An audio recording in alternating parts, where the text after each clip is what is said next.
Hello friends, மாதத்தின் முதல் செலவு சேமிப்பாக இருக்கட்டும். நான் உங்கள் பாரிஜாதகுமார், டெவலப்மெண்ட் டவுசர் எஸ்பிஐ தாம்பரம் எல்ஐசியில் ஒர்க் பண்ணிட்டு இருக்கேன். இன்னைக்கு நம்ம எல்ஐசியோட முக்கியமான பிளானான கேன்சர் கவர் பத்தி பார்க்க போறோம். Cancer cover plan number 905. இந்த பிளானை பத்தி பார்க்கறதுக்கு முன்னாடி நம்ம கேன்சரை பத்தி பேசிக்கான சில டீடைல்ஸ் தெரிஞ்சுக்க வேண்டியது ரொம்ப முக்கியம். முன்னாடிலாம் கேன்சருங்கிறது ரொம்ப ரேரா யாருக்காவது வர ஒரு டிசீஸா இருந்துச்சு. இப்போ அப்படி கிடையாது. நிறைய பேருக்கு கேன்சர் வரதை நம்மளால பார்க்க முடியாது. ஐசிஎம்ஆர் ரிப்போர்ட் படி வருஷம் கேன்சர் பேஷண்டோட எண்ணிக்கை இன்க்ரீஸ் ஆகிட்டே இருக்கு. 2020 பாத்தீங்கன்னா 13,92,000 பேருக்கு கேன்சர் வந்திருக்கு. அதே போல வருஷம் அந்த கேன்சர் வந்தவங்களோட எண்ணிக்கை அதிகரிச்சுட்டே இருக்கிறது நம்மளால பார்க்க முடியுது. 2025ல 15,69,000 பேருக்கு கேன்சர் வரணும்னு போர்காஸ்ட் பண்ணியிருக்காங்க. ஜென்ரலா நம்ம எல்லாரும் தெரிஞ்சது பிளட் கேன்சர் தான். அது மட்டும் இல்லாம லங் கேன்சர், மவுத் கேன்சர்னு நிறைய டைப் ஆஃப் கேன்சர்ஸ் இப்பெல்லாம் வர ஆரம்பிச்சிருக்கு. இதுல மெயின்லா பாத்தீங்கன்னா ஃபீமேலுக்கு வரக்கூடிய பிரஸ்ட் கேன்சர் தான் அதிகமான பர்சன்டேஜா வருது. ஒவ்வொரு வருஷமும் 1.38 மில்லியன் உமனுக்கு கேன்சர் வருது இந்தியாவில். எவ்ரி 4 மினிட்ஸ் ஒருத்தருக்கு வரதா டயக்னோஸ் பண்றாங்க. இந்த அளவுக்கு இப்ப பிரஸ்ட் கேன்சர் வர்றது நாளுக்கு நாள் அதிகமாயிட்டே இருக்கு. Causes for cancer. கேன்சர் வர்றதுக்கு நிறைய ரீசன் இருக்கு. ஸ்மோக்கிங், ட்ரிங்கிங், புவர் டயட்னா மெயினா இந்த ப்ராசஸ் ஃபுட் நிறைய எடுக்கிறதுனால கூட கேன்சர் சொல்லப்படுது. அப்புறம் ஏர் பொல்யூஷன், ஃபேமிலி ஹிஸ்டரி. ஃபேமிலியில வேற யாருக்கும் ஏற்கனவே கேன்சர் இருந்துச்சுன்னா அவங்களோட சன் டாட்டருக்கு கேன்சர் வரதுக்கான நிறைய சான்சஸ் இருக்கு. அதே போல செடென்டரி லைஃப் ஸ்டைல். நம்ம எந்த ஒர்க் அவுட்டும் பண்ணாம அதிகமான சாப்பாடு, அதுவும் ப்ராசஸ் ஃபுட் சாப்பிடும்போது கேன்சர் வரதுக்கான பாசிபிலிட்டிஸ் நிறைய இருக்கு. அப்புறம் ரேடியேஷன் ஹசார்ட், அதாவது நம்ம ஒர்க் பண்றதுல ரேடியேஷன் நிறைய வந்துச்சுன்னா அதன் மூலியமாவும் கேன்சர் வரதுக்கான வாய்ப்பு இருக்கு. ஒபிசிட்டினால கேன்சர் வரதுக்கு வாய்ப்பு இருக்கு.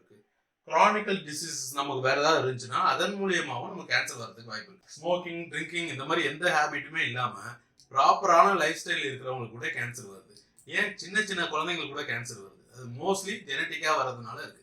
பட் எனக்கு எந்த ஒரு ப்ராப்ளமும் கிடையாது, எனக்கு 100% கேன்சரே வராதுன்னு சொல்ல முடியுமானா கண்டிப்பா நம்மளால சொல்லவே முடியாது.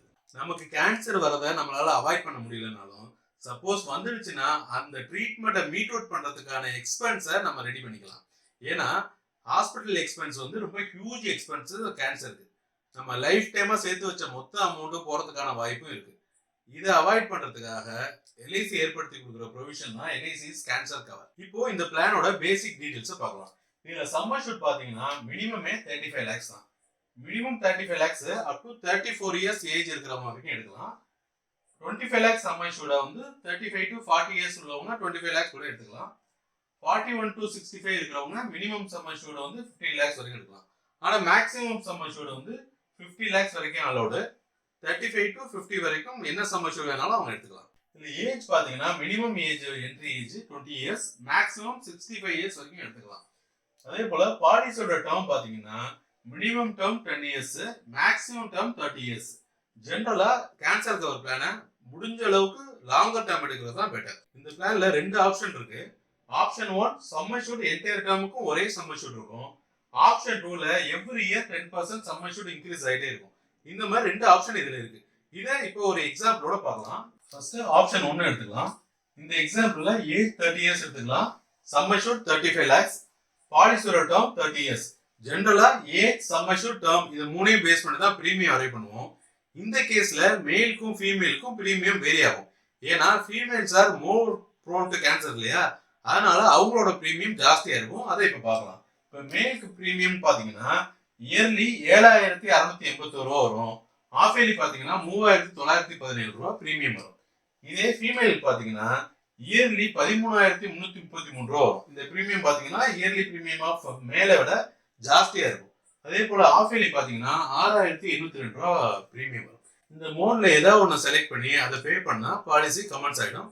அதான் டேட்டா கமெண்ட்ஸ். இதுக்கப்புறம் இந்த பிளான்ல ஆப்ஷன் 1ல என்ன பெனிஃபிட் கிடைக்கும், ஆப்ஷன் 2ல என்ன பெனிஃபிட் கிடைக்கும், ஏர்லி ஸ்டேஜ் கேன்சரா இருந்தா என்ன பெனிஃபிட்ஸ் கிடைக்கும், அட்வான்ஸ்டு ஸ்டேஜ் கேன்சரா இருந்தா என்ன பெனிஃபிட்ஸ் கிடைக்கும்ங்கிறத ஸ்டெப் பை ஸ்டெப்பா பார்க்கலாம். இதுல முக்கியமான ஒரு பாயிண்ட் ஞாபகம் வச்சுக்கணும். வழக்கமா எல்லா பாலிசிலையும் இருக்கிற மாதிரி இதுல ரிஸ்க் கவரேஜ் உடனே ஸ்டார்ட் ஆகாது. பாலிசி எடுத்து 180 டேஸ் கழிச்சு தான் நம்ம கிளைம் பண்ண முடியும். இந்த பாயிண்ட்டை நீங்க ஞாபகம் வச்சுக்கணும். ஒருத்தர் கேன்சர் இருக்குன்னு டயக்னோஸ் பண்ணதுக்கு அப்புறம் அந்த பாலிசி எடுத்தா அவருக்கான கிளைம் அதுல கிடைக்காது. பாலிசி எடுத்து 180 டேஸ்க்கு அப்புறம் அவர் கேன்சர் இருக்கிறத டயக்னோஸ் பண்ணாதான் அவருக்கான பெனிஃபிட் அவரை போய் சேரும். பாலிசி எடுத்து 180 டேஸ்க்கு அப்புறம் அவர் கேன்சர் இருக்கிறத டயக்னோஸ் பண்ணா அது ஏர்லி ஸ்டேஜ் கேன்சரா இருந்துச்சுன்னா அவர் இருக்கிற சம்மர்ஷன் எவ்வளோ 35 lakhs இல்லையா, அதுல 25% ஆன 8,75,000 இமிடியேட்டா அவர் கொடுத்துருவோம். அது மட்டும் இல்லாம அதுல இருந்து ஒரு 3 இயர்ஸ்க்கு அவரு எந்த ஒரு பேமெண்ட்டும் கட்ட தேவையில்லை. அதுக்கப்புறம் அவர் கட்டினா போதும். ஏர்லி ஸ்டேஜ் கேன்சருக்கான பேமெண்ட்டை வாங்கினதுக்கு அப்புறம் அவருக்கு அட்வான்ஸ்ட் ஸ்டேஜ்ல அவர் அஃபெக்ட் ஆயிட்டாருன்னா அவருக்கு ரிமைனிங் 75% ஆஃப் சம் அஷ்யூர்ட், அதாவது 26,25,000 கொடுத்துருவோம். அது மட்டும் இல்லாம அவருக்கு every year 1% of the sum assured அடுத்த 10 இயர்ஸ்க்கு ஒவ்வொரு மாசமும் கொடுத்துக்கிட்டே இருக்கும். அட்வான்ஸ் ஸ்டேஜ்னு டிரெக்ட் பண்ணதுக்கு அப்புறமா அவர் எந்த ஒரு பிரீமியமும் கட்ட தேவையில்லை. இதுவே ஏர்லி ஸ்டேஜ் கேன்சர் வரதுக்கு முன்னாடியே ஃபர்ஸ்ட் டயக்னோஸ் பண்ணது அவர் அட்வான்ஸ்ட் ஸ்டேஜா இருந்துச்சுன்னா அந்த டைம்ல அவருக்கு ஃபுல் சம் அஷ்யூர்ட் ஆன 35 lakhs கொடுத்துருவோம். அது மட்டும் இல்லாம 1% ஆஃப் சம் அஷ்யூர்ட் 10 வருஷத்துக்கு ஒவ்வொரு மாசமும் கொடுத்துட்டே இருக்கும். ஃபியூச்சர் பிரீமியம் எதுவுமே அவர் கட்ட தேவையில்லை. நெக்ஸ்ட் ஆப்ஷன் 2 பார்க்கலாம். ஆப்ஷன் 2ல என்ன சொல்லியிருந்தேன், எவ்ரி இயர் சம் அஷ்யூர்ட் வந்து 10% இன்க்ரீஸ் ஆகிட்டே இருக்கும். ஃபார் எக்ஸாம்பிள் பாத்தீங்கன்னா ஃபர்ஸ்ட் இயர்ல ஆரம்பிக்கும் போது எவ்வளவு இருக்கு, 35 lakhs சம் அஷ்யூர்ட் இருக்கும்னு சொன்னோம் இல்லையா. இதுல 10% வந்து 3.5 lakhs. இது ஆக்சுவல் சம் அஷ்யூர்ட் ஆட் பண்ணீங்கன்னா 38.5. இந்த மாதிரி ஒவ்வொரு வருஷமும் 10% ஆஃப் சம் அஷ்யூர்ட் ஆட் ஆகிட்டே இருக்கும். இதுதான் ஆப்ஷன் 1க்கும் ஆப்ஷன் 2க்கும் உள்ள டிஃபரன்ஸ். மற்றபடி பெனிஃபிட் பாத்தீங்கன்னா ஏற்கனவே நம்ம பார்த்தது போல தான். இன்னொரு தடவை சொல்றேன், ஏர்லி ஸ்டேஜ் கேன்சரா இருந்துச்சுன்னா 25% ஆஃப் அப்ளிகபிள் சம் அஷ்யூர்ட், அதாவது இன்க்ரீஸ் ஆகுது இல்லையா, அந்த சம் அஷ்யூர்டை மென்ஷன் பண்ணும்போது அப்ளிகபிள் சம் அஷ்யூர்ட் அதுல 25% வந்து 12,25,000 கிடைக்கும். அதுக்கப்புறம் 3 இயர்ஸ் எந்த ஒரு பேமெண்ட்டும் அவர் கட்ட தேவையில்லை. அதுக்கப்புறம் அட்வான்ஸ் ஸ்டேஜ் கேன்சர் வந்துச்சுன்னா அந்த டைம்ல 75% ஆஃப் அப்ளிகபிள் சம் அஷ்யூர்ட் வந்து 36,75,000 கிடைக்கும். அது மட்டும் இல்லாம அதுக்கப்புறம் கட்ட வேண்டிய பிரீமியம் எதையும் கட்ட தேவையில்லை. 1% ஆஃப் சம் அஷ்யூர்டும் அவரோட 10 இயர்ஸ் வரைக்கும் எவ்ரி மந்த் கொடுத்துக்கிட்டே இருக்கும். இந்த பெனிஃபிட்ஸ்ல எந்த சேஞ்சஸும் கிடையாது. ஆனா இந்த வேல்யூ சம் அஷ்யூர்ட் வந்து இன்க்ரீஸ்டு சம் அஷ்யூர்ட் இந்த ஆப்ஷன் 2ல கிடைக்கும். இதுல வழக்கமா எல்லா பாலிசியும் கொடுக்குற மாதிரி இதுல லோன் ஃபெசிலிட்டிலாம் கிடையாது, சரண்டர் கிடையாது, மெச்சூரிட்டி பெனிஃபிட் கிடையாது. ஆனா இதுல டாக்ஸ் எக்ஸெம்ஷன்ல செக்ஷன் 80D ஃபுல் அமௌண்ட்டையும் டாக்ஸ் கிளைம் பண்ணிக்கலாம்.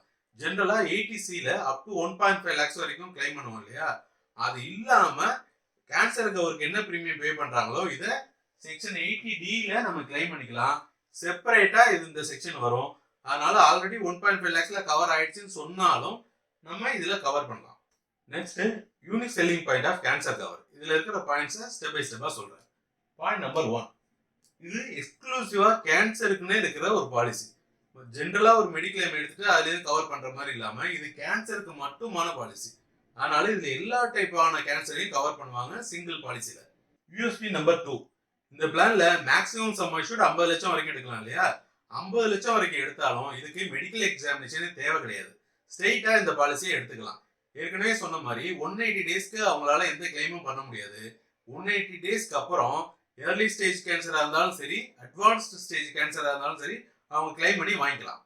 யூஎஸ்பி நம்பர் 3, இதுல டாக்ஸ் பெனிஃபிட் அந்த செக்ஷன் 80D செப்பரேட்டா வாங்கிக்கலாம். அதாவது 80C ஆல்ரெடி 1.5 lakhs கவர் பண்ணியிருந்தாலும் இந்த செக்ஷன் செப்பரேட்டான செக்ஷன், இதுல தனியா உங்களுக்கு டாக்ஸ் பெனிஃபிட் கிடைக்கும். யூஎஸ்பி நம்பர் 4, இதுல ஆக்சுவலா மெச்சூரிட்டி கிடையாதுன்னு சொன்னோம் இல்லையா. சப்போஸ் பணம் கட்டிட்டே வரும், எண்ட் ஆஃப் த டேர்ம்ல எங்களுக்கு எதுவுமே கிடைக்கலன்னு கேட்கறவங்களுக்கு நம்ம என்டோமெண்ட்டையும் கேன்சர் கவரையும் கம்பைன் பண்ணி ஒரு பேக்கேஜா இதை கொடுக்க முடியும். அதான் இப்போ ஒரு எக்ஸாம்பிளோட பார்க்கலாம். இந்த எக்ஸாம்பிள்ல ஏஜ் 30 இயர்ஸ் எடுத்துக்கலாம், பாலிசியோட டேர்ம் 30 இயர்ஸ் எடுத்துக்கலாம். 30 இயர்ஸ் தான் மேக்ஸிமம் கேன்சர் கவர்ல உள்ள டேர்ம். அதனால மேக்ஸிமம் டேர்ம் எடுத்துக்கோங்க.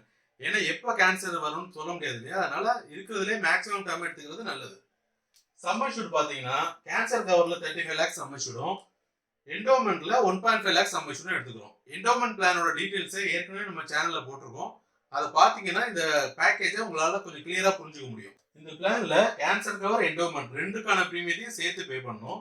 இதுல ஃபீமேல்னா இயர்லி பிரீமியம் 13,339 கேன்சர் கவருக்கும் 5,341 என்டோமெண்ட்டுக்கும் கட்டணும். இதே மேல்னா இயர்லி 7,681 கேன்சர் கவருக்கும் என்டோமெண்ட்டுக்கு 5,341. இந்த பிரீமியம் மேலுக்கும் ஃபீமேலுக்கும் ஒன்னா தான் இருக்கும். கேன்சர் கவரோட பிரீமியம் மட்டும் மேலுக்கும் ஃபீமேலுக்கும் வேரி ஆகும். இந்த பிரீமியத்தை பே பண்ணதுக்கு அப்புறம் பாலிசி கமெண்ட்ஸ் ஆயிடும். அதுக்கப்புறம் ஏர்லி ஸ்டேஜ் கேன்சர் வந்துச்சுன்னா உங்களுக்கு 25% ஆஃப் சம் அஷ்யூர்ட் கொடுப்போம். அதுக்கப்புறம் உள்ள 3 இயர்ஸ் பிரீமியத்தை பே பண்ண வேண்டியதுல, அதுக்கப்புறம் அட்வான்ஸ் ஸ்டேஜ் கேன்சர் வந்துச்சுன்னா 75% ஆஃப் சம் அஷ்யூர்ட் கொடுத்துட்டு, அது மட்டும் இல்லாம 1% of sum assured every month 10 வருஷத்துக்கு கொடுத்துக்கிட்டே இருக்கும். இதோட கேன்சர் கவரோட பெனிஃபிட் குறைஞ்சிரும். ஆனா நம்ம எதுக்காக இந்த பேக்கேஜ் எடுக்கிறோம்? அது வரைக்கும் அவங்க கட்டின பேமெண்ட் ரிட்டர்ன் வராம போயிடுதுங்கிறதுனால. அதுக்காக தான் நம்ம வந்து என்டோமெண்ட்டை வந்து ஒரு சம் அஷ்யூர்ட வந்து பேக்கேஜோட ஆட் பண்ணோம். அதோட பெனிஃபிட் என்ன ஆகும்னா, மெச்சூரிட்டி டைம்ல அவங்களுக்கு 4,87,500 கிடைக்கும். வேறஸ் இந்த 2 பாலிசிக்கும் சேர்த்து எவ்வளவு பே பண்ணிருப்பாங்கன்னா 3,87,325 தான் பே பண்ணிருப்பாங்க. அதை விட 1 லேக் அதிகமாவே மெச்சூரிட்டில கிடைக்கும். இது வந்து மேலுக்கான பிரீமியத்தை கால்குலேட் பண்ணிருக்கேன். ஃபீமேலுக்குனா இது கொஞ்சம் ஜாஸ்தியா இருக்கும். வேறஸ் கட்டின பிரீமியத்தை அவங்க ரிட்டர்ன் வாங்கிக்கிற ஃபெசிலிட்டி இருக்கு. சப்போஸ் நம்ம பே பண்ணிட்டே இருக்கோம் ரிட்டர்ன் பிரீமியம் வராது அப்படின்னு ஃபீல் பண்றவங்களுக்கு இந்த பேக்கேஜை கொடுக்கறது மூலியமா நம்ம அவங்கள ஈஸியா கன்வின்ஸ் பண்ண முடியும். இந்த பாலிசியை ஒருத்தருக்கு நீங்க கொடுத்தீங்கன்னா அது சேல்ஸே கிடையாதுங்க. உண்மையிலேயே அந்த ஃபேமிலிக்கு நீங்க பண்ற சர்வீஸ். அதுக்கு நீங்க உண்மையே சந்தோஷப்படணும். Happy selling. All the best.